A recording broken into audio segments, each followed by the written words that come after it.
Garage କାମ କରୁଥିଲି, ଲକ୍ଷ୍ମୀ ସାର garage କାମ କରୁଥିଲି। ସେତେବେଳେ ଇଲେକ୍ଟ୍ରିକ୍ କାମ ଆମେ କରୁ। 15 ବର୍ଷ ତଳେ ମୁଁ କାମ କରୁଥିଲି। ଆଉ ବୋଲ୍ଟଟା ପାଟି ପୁରିକି ଆମେ ଟ୍ରକ୍ ଉପରକୁ ଯାଉ ଇଣ୍ଡିକେଟର ଲଗାଇବାକୁ। ଲଗାଇବା ଭିତରେ କେତେବେଳେ ଫସିଯାଇଛି ଭିତରକୁ ମୁଁ ସାର୍ ଜାଣିନି।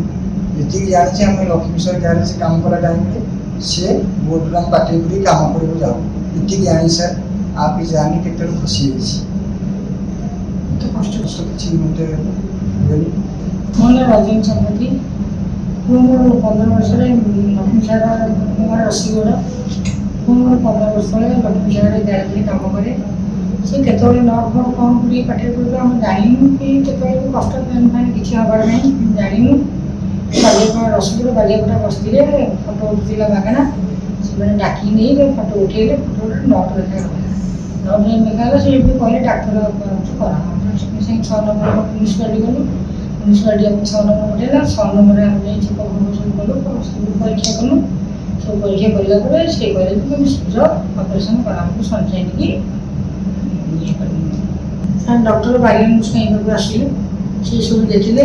ସେ ସବୁ ଦେଖିକି କହିଲେ ଲଙ୍ଗ୍ସ ଖାଇଗଲାଣି, ନଅଟା କାଢ଼ି ଲଙ୍ଗ୍ସଟା କାଢ଼ିବାକୁ ପଡ଼ିବ। ସେ ଲଙ୍ଗ୍ସ ଆମକୁ ଦେଖେଇଲେ ଯେ ଗୋଟେ ଲଙ୍ଗ୍ସ ନଷ୍ଟ ହେଇକି ଖରାପ ହେଇଯାଇଛି।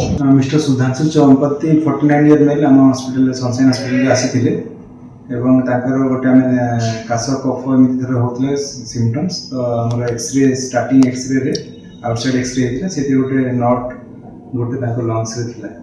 ତାଙ୍କୁ ପଚାରିବାକୁ ଜଣାପଡ଼ିଲା କି ସେ ଗୋଟେ ନଟ୍ ଗୋଟେ ପାଟିରେ ଧରିକି କିଛି ଦିନ ପୂର୍ବରୁ ଗାଡ଼ିରେ 2 ହ୍ୱିଲର ଡ୍ରାଇଭ୍ କରୁଥିଲେ, ସେଇଟା ସାଙ୍ଗେ ସାଙ୍ଗେ ଆସ୍ପିରେଟ୍ ହେଇକି ସେଇଟା ଏୟାରୱେରେ ପଳେଇ ଯାଇଥିଲା। ସେ ଜାଣିପାରିଲେ, ତାକୁ ମିସ୍ପ୍ଲେସ୍ରେ ସେ ବୋଧେ ବାହାରେ ପଳେଇଗଲା ବୋଲି ଜାଣିଲେ, କିନ୍ତୁ ସମହାଉ ଲେଟର ଷ୍ଟେଜ୍ ତାଙ୍କ କଫ ଥଣ୍ଡା ଏସବୁ ହେଲା। ସେଇଥିରେ ଏକ୍ସରେରେ ଜଣାପଡ଼ିଲା କି ନଟ୍ଟା ଆସିକି ରାଇଟ୍ ଲୋବ୍ ଲଙ୍ଗ୍ସରେ ଅଛି। ଏଇଟାକୁ ଆମେ ତାପରେ ତାପରେ ଆମେ ଫର୍ଦର ଇନଭେଷ୍ଟିଗେସନ୍ ପାଇଁ ବ୍ରୋଙ୍କୋସ୍କୋପି ଆଉ ସିଟି ସ୍କାନ୍ କଲୁ। ସିଟି ସ୍କାନ୍ରେ ବି ସେଇ ସମାନ ନଟ୍ଟା ଅଛି। ଏଇଟା ଏକ୍ସରେର ସଟ୍ଟା। ତାପରେ ସେଇଟା ରାଇଟ୍ ଲୋଅର୍ ଲୋବ୍ର ଟର୍ମିନାଲ ବ୍ରୋଙ୍କିୟଲରୁ ପଳେଇ ଯାଇଛି। ଆକ୍ଚୁଆଲି ବହୁତ ଭିତରକୁ ପଳେଇଛି, ନହେଲେ ଏଇଟା ବ୍ରୋଙ୍କୋସ୍କୋପି ଗାଇଡ୍ ଶ୍ୱାସ ନଳୀରୁ ଡାଇରେକ୍ଟ ଫୋର୍ସେପ୍ ଥ୍ରୁରେ ବାହାର କରିଥାନ୍ତା, କିନ୍ତୁ ବହୁତ ଡେପ୍ଥ ପର୍ଯ୍ୟନ୍ତ ପଳେଇ ଯାଇଛି। ତ ଏଇଟା ସେଇଥିରେ ବାହାର କରିହେବ। ପେସେଣ୍ଟକୁ ସର୍ଜିକାଲି ଆମେ ସେଇ ଲୋଅର୍ ଲୋବ୍ଟାକୁ ରିସେଟ୍ କଲୁ ସେଇ ନଟ୍ ସାଙ୍ଗରେ। ଏଇଟା ତାର ପୋଷ୍ଟ ଅଫ୍ ଏକ୍ସରେଟା, ଯେଉଁଥିରେ ନଟ୍ଟା ନାହିଁ ଏବଂ ସେ ନଟ୍ ଦ୍ୱାରା ସେଇ ତାର ରାଇଟ୍ ଲୋଅର୍ ଲୋବ୍ଟା ଇନଫେକ୍ଟେଡ୍ ହେଇଯାଇଥିଲା। ତାକୁ ପୁରା ଲୋବେକ୍ଟୋମି ଦରକାର ପଡ଼ିଲା ରାଇଟ୍ ଲୋଅର୍ ଲୋବ୍। ଏ ପେସେଣ୍ଟ ପୁରା ସୁସ୍ଥ ଅଛନ୍ତି, ଫିଟ୍ ଆଣ୍ଡ ଫାଇନ୍, କିଛି ପ୍ରୋବ୍ଲେମ୍ ନାହିଁ। ଫରେନ୍ ବଡି ସହିତ ରାଇଟ୍ ଲୋଅର୍ ଲୋବ୍ଟା ଇନଫେକ୍ଟେଡ୍ ପାର୍ଟଟା ବି ବାହାର କରାଗଲା। ତାକୁ ପାଥୋଲୋଜି ବାୟୋପ୍ସି ପାଇଁ ପଠାଯାଇଛି। ଦିନ ପୁରା କିଛି ଅସୁବିଧା ନାହିଁ, ସବୁ ଭଲ ଅଛି। 10 ଦିନ ତ କଟାକଟି ହେଲେ 10 ଦିନ ହେଉଛି, ମେଡ଼ିସିନ୍ ଖାଇବାକୁ କମିଲାଣି। ଷ୍ଟେଜ୍ ବି ଭଲ ଶୁଖିଗଲାଣି।